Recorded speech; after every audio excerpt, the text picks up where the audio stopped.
ये कैसा अनर्थ है, कैसा अन्याय है ये महादेव। उस दुष्ट दुराचारी महिषासुर ने हमारी पत्नियों को बंदी बनाया, स्वर्ग के पवित्र सिंहासन पर अपना अधिकार स्थापित किया, हमारे वाहनों को सताया, हम देवताओं को प्रताड़ित किया और हम उसे छू तक नहीं सकते। दुर्भाग्यवश उससे छिपकर यहाँ कैलाश में रहने के लिए विवश है समस्त देवता। प्रभु, ब्रह्मदेव ने बिना विचार किए उसे वरदान दे दिया और जिसके भयानक परिणाम का सामना हम सबको करना पड़ रहा है। परिस्थिति विकट है, इसका भान तो हम सभी को है, किंतु समाधान क्या है? प्रभु, जिनके वरदान से ये समस्या उत्पन्न हुई है, समाधान भी उन्हें ढूंढना होगा। महिषासुर ने उनकी तपस्या करके ये वरदान प्राप्त किया है और देवराज होने के नाते इसका समाधान तो आपको ढूंढना चाहिए इंद्रदेव। किंतु समाधान हो भी क्या सकता है महादेव? न नर, न किन्नर, न पशु पक्षी और न ही यक्ष देव, कोई भी पुरुष उस महिषासुर का अंत नहीं कर सकता। यही वरदान दिया था ब्रह्मदेव ने महिषासुर को। इस आतंक से मुक्ति प्राप्त करने का उपाय अब आप ही हमें बताइए महादेव। आतंक के जन्म में ही उसके अंत के संकेत भी छिपे होते हैं। ध्यान से विचार कीजिए देवराज जी। अजय अवश्य है महिषासुर, किंतु अमर नहीं। किंतु गणेश जी, उसका अजय होना अमर होने के ही समान है और शब्द स्पष्ट है। उसे दिए गए वरदान को मैंने अभी विस्तार में कहा है। नर, ना किन्नर, ना पशु, ना पक्षी, ना यक्ष, ना देव, कोई उसका वध नहीं कर सकता। ध्यान दीजिए देवराज जी शब्दों पर, तो उस वरदान का निदान भी आपको स्वतः मिल जाएगा, क्योंकि उस वरदान में कहीं नारी शब्द का प्रयोग नहीं हुआ है।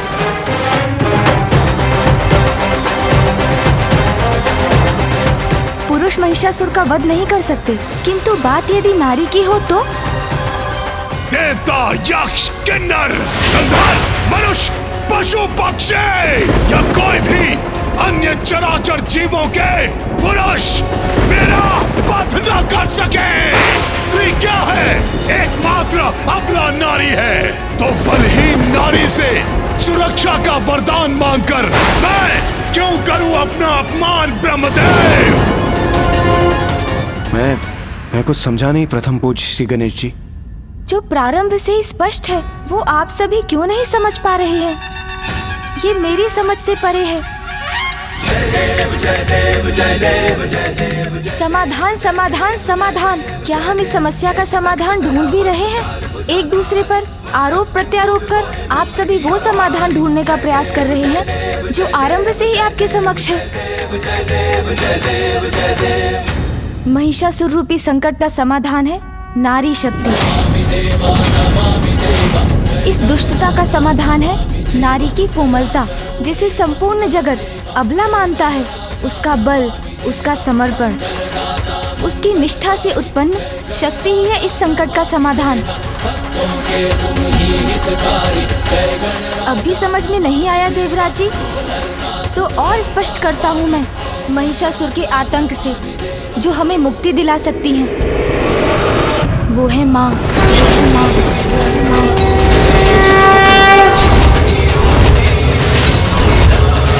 क्योंकि ये स्पष्ट है कि एक नारी ही महिषासुर का वध कर सकती है, इसलिए ये भी स्पष्ट है कि देवी रूप में माँ शक्ति ही उसका वध कर सकती है।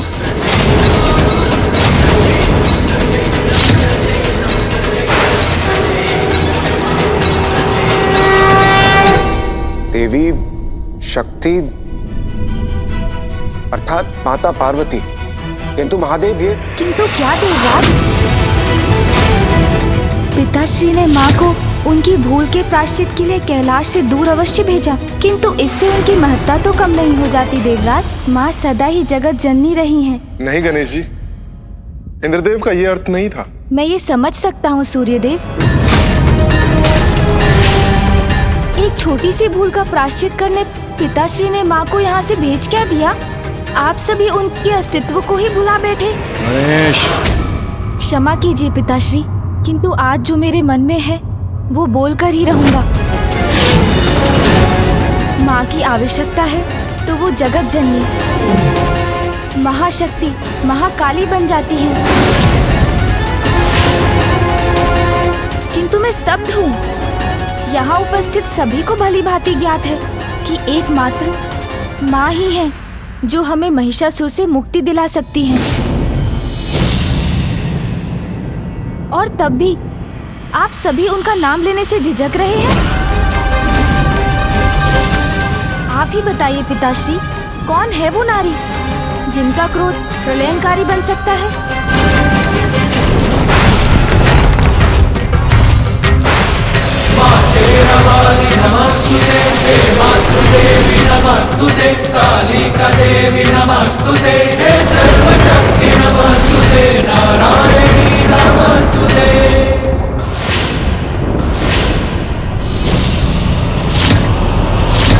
माँ जगत जननी है, अपने कर्तव्य को सदा निभाया है उन्होंने। जब भी उनकी संतानों ने उन्हें पुकारा है, वो सदा उनकी रक्षा के लिए प्रस्तुत हुई हैं। फूफा जी, पिताश्री, मामाश्री और देवताओं ने महिषासुर का वध करने के लिए देवराज के वाहन ऐरावत को भेजा। सूर्यदेव के दिव्य अश्व गरुड़ जी, नंदी जी को भेजा, किंतु क्या उन्होंने एक बार भी माँ के बारे में सोचा? नहीं। किंतु क्यों नहीं सोचा? ये तो गणेश जी, माता पार्वती अपने मूल रूप में कहाँ है? वो तो देवी कात्यायनी के रूप में अवतरित हुई है ना, तो फिर महिषासुर का अंत करना संभव कैसे हो सकता है? प्रत्येक अवतार का उद्देश्य होता है देवराज। देवी पार्वती ने कात्यायनी का रूप इसलिए धारण किया है ताकि वो महिषासुर का अंत कर सके।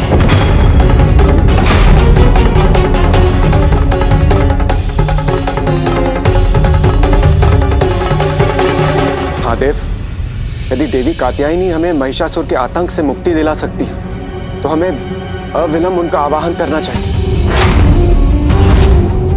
नहीं देवराज, माँ ऐसे नहीं आएंगी। नहीं आएंगी? माँ को बुलाने के लिए आप सभी को स्वयं ऋषि कात्यायन के आश्रम जाकर माँ को संपूर्ण सम्मान के साथ यहाँ आने का अनुरोध करना होगा।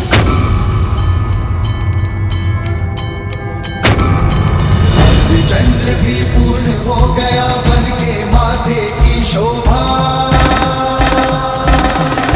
त्रिलोचन त्रिकाल की जग में लागे अलौकिक ये आभा, बंधन का विष पान किए और नीलकंठ कहलाए। गणेश सर्वथा उचित कह रहा है।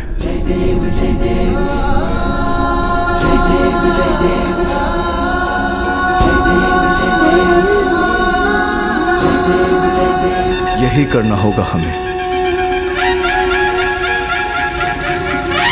यही करना चाहिए। माँ, आपके अवतार की उद्देश्य पूर्ति का समय समीप है। महिषासुर का अंत होते ही आपका स्नेह युक्त दुलार और आंचल की छांव पुनः प्राप्त करूंगा मैं हूँ महिष, सबका ईश। आज मेरी शक्ति के समक्ष महादेव और विष्णु को भी मैदान छोड़कर जाना पड़ गया। अब पृथ्वी से त्रिलोक तक हर ओर हम मसरों का राज है। जय जय महिषासुर, जय जय महिषासुर।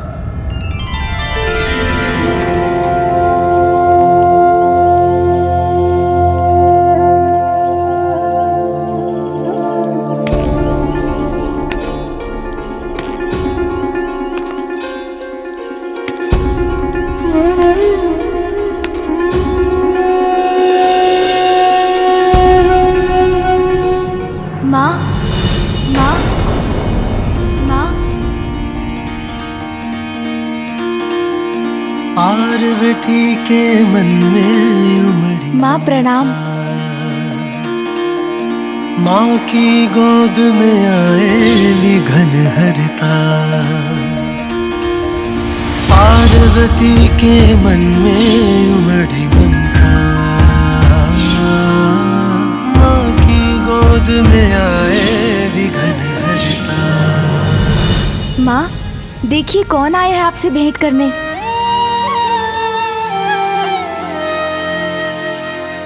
प्रणाम माता।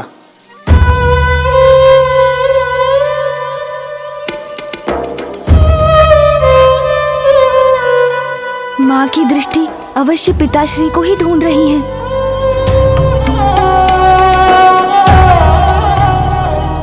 मेरे पिताश्री ऋषि कात्यायन अभी आश्रम से बाहर गए। यदि आपको उनसे कोई कार्य है तो आपको बाद में ही आना होगा।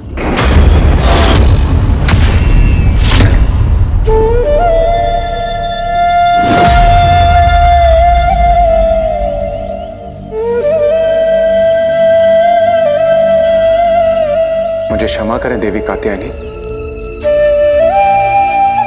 किंतु वास्तव में हमें आपकी सहायता की आवश्यकता है।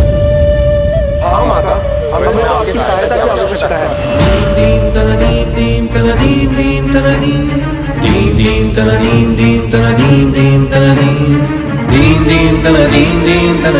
माता, आपके साथ जो कुछ भी हुआ उसके लिए हमें अत्यंत खेद है, किंतु हमारे लिए जगत जननी आदि शक्ति माता पार्वती आप ही, और इस संकट से केवल आप ही हमें मुक्त करा सकती है माता।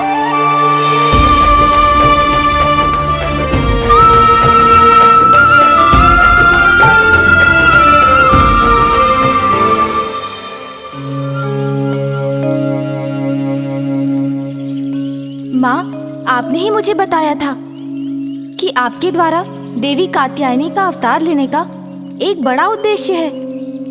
माँ अब वो समय आ गया है।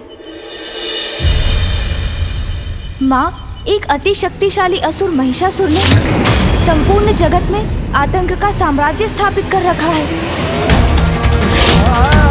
और उसे ब्रह्मदेव से वरदान प्राप्त है कि देवता, यक्ष, किन्नर, गंधर्व, मनुष्य, पशु, पक्षी या कोई भी अन्य चराचर जीवों के पुरुष मेरा वध न कर सके। उसका वध केवल एक स्त्री के ही हाथों से हो सकता है माँ, और वो स्त्री कोई और नहीं, आप हैं। शीघ्र अपने इस कर्तव्य को पूर्ण कर हमारे पास लौट आइए माँ।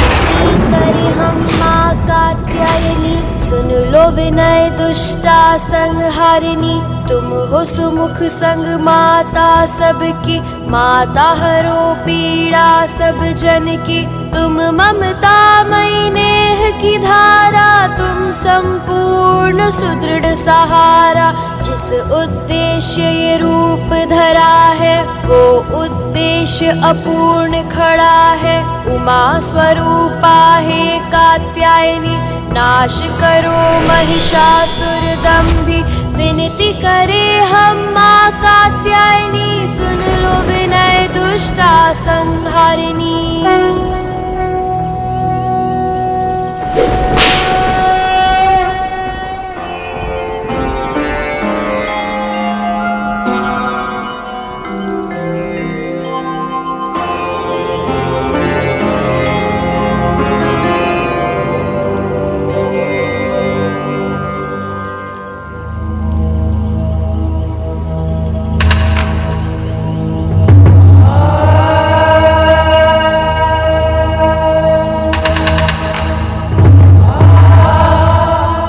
माता को मनाने के सारे प्रयास कर लिए, किंतु माता हमारा निवेदन स्वीकार क्यों नहीं कर रही है? मुझे ज्ञात है माँ, आपके हृदय को किसने चोट पहुंचाई है और किसके आग्रह की प्रतीक्षा कर रही हैं आप। उमा, उमा।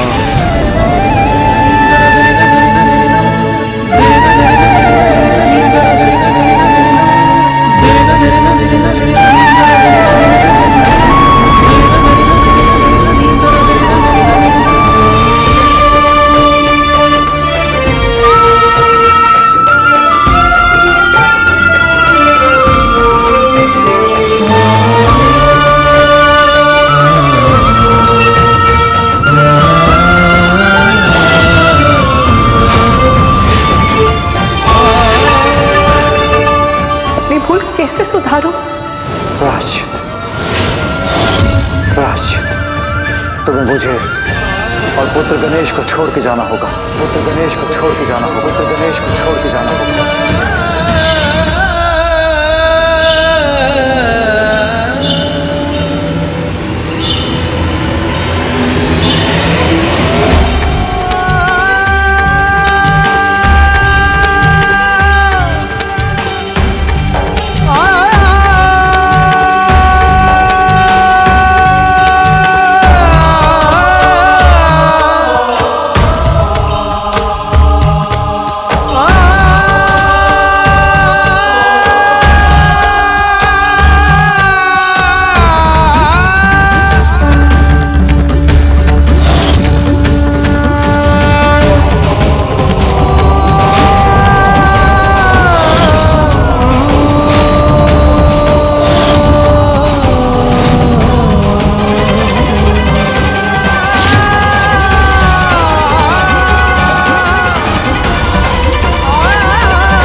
उमा, समस्त देवताओं को, हम त्रिदेवों को, समस्त जगत को आपकी आवश्यकता है। एकमात्र आप ही महिषासुर का वध कर सकती हो। ये शब्द मेरे स्वामी के हैं या जगत पिता महादेव के?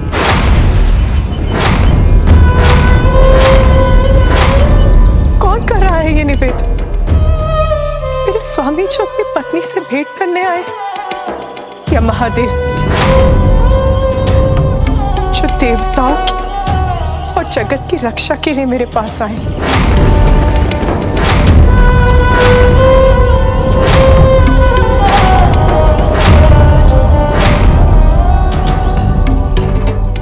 महादेव, महादेव, महादेव।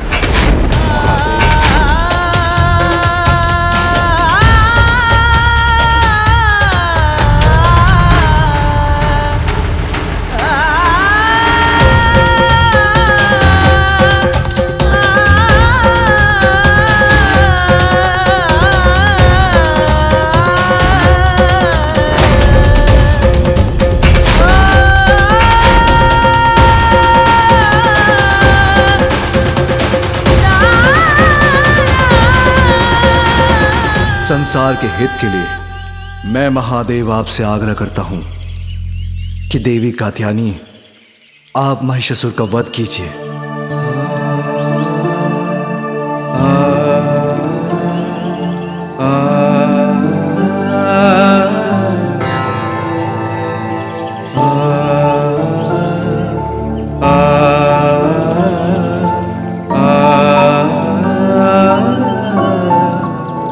जगत पिता महादेव का अनुरोध आदेश ही तो है, उसे भला मैं कैसे टालूंगी?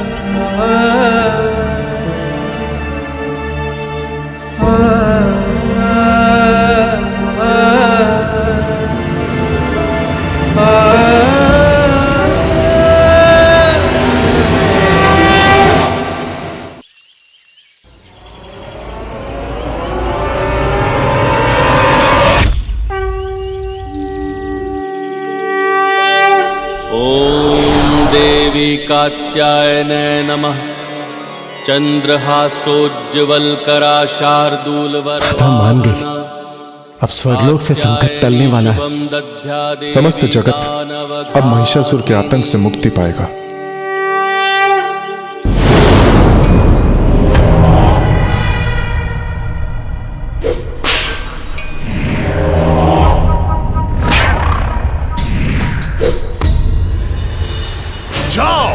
सर्वप्रथम उस गजमुख बालक के कैलाश पर जाओ और जिन अबलाओं को वो गजमुख बालक यहाँ से ले गया है, हरण करके उसे मेरे समक्ष उपस्थित करो कि भविष्य में किसी अन्य के मस्तिष्क में महिषासुर को चुनौती देने का विचार भी जन्म न ले सके। मैं हूँ महिष, सबका ईश। है कोई जो मुझ महिषासुर को रोक सके?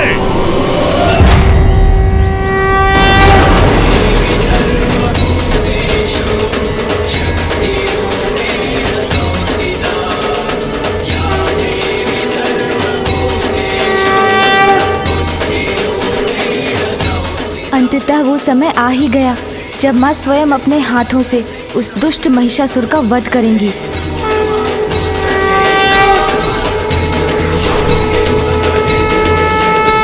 निजी स्वार्थ से बढ़कर कर्तव्य को महत्व देने वाले ही महान कहलाते हैं।